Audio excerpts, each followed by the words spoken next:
અને ત્યારે સનત કુમારોએ કહ્યું કે હે નારદજી, સારું કર્મ કરતા હો ને એમાં કોઈ મુહૂર્ત ન હોય, તમને ક્યારે ઈચ્છા છે ત્યારે મુહૂર્ત. ભગવાનની કથા કરવી છે. સરસ મજાનું મુહૂર્ત આપ્યું સનત કુમારોએ. પત્રિકા બની છે અને આ કથા ક્યાં કરવાની છે? ભાગવતજી કહે છે, ગંગા દ્વાર સમીપેતુ તતૌ આનંદ નામક નાના ઋષિ ગણેર જુષ્ટમ દેવસી તદ નિષેવિતમ. કઈ જગ્યાએ કથા કરવાની છે? તો કે હરિદ્વારમાં આવેલ આનંદ નામનો તટ છે ને, ત્યાં કથા કરવાની છે. જો નારદજી ભક્તિ મહારાણી જ્ઞાન અને વૈરાગ્યને યમુનાજીના કિનારે છોડી અને બદ્રી વિશાલ ક્ષેત્રમાં આવ્યા હતા. બદ્રી વિશાલ ક્ષેત્ર એટલે બહુ અદ્ભુત જગ્યા. બદ્રીનાથમાં કોણ કોણ ગયું છે? કોઈ ગયું છે? નો ગયા હોય ને તો ભલામણ જાજો. કેદારનાથ, બદ્રીનાથ, ગંગોત્રી, યમનોત્રી જાજો.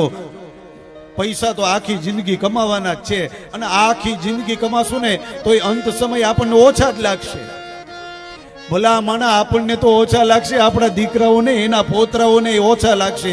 અને અંદરો અંદર એના ભાઈબંધ દોસ્તરો સાથે એ પોત્ર વાત કરશે કે આપણા દાદાએ કંઈ કર્યું જ નહીં, એટલે આપણે આ મહેનત કરવી પડે છે. બોલો રાધે રાધે. આખી જિંદગી આપણે એના માટે કાઢી હશે તો છેલ્લે ઈ જ બોલશે. તો જીવતા હોય ને આ પગ હાલતા હોય ને, યાત્રા કરી લેજો.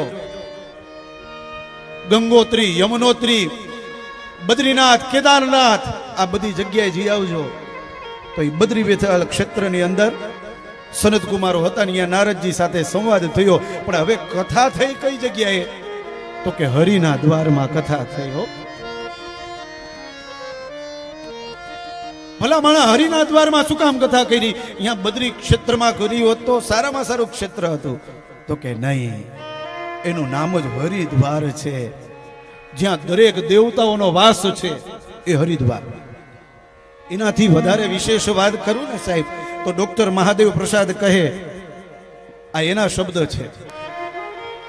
હરિદ્વારમાં જાવ ને એટલે તમે જેવા પ્રવેશ કરશો ને એટલે તમારા બંને નાડીઓ છે ને, બંને શ્વાસ એ ખુલવા લાગશે.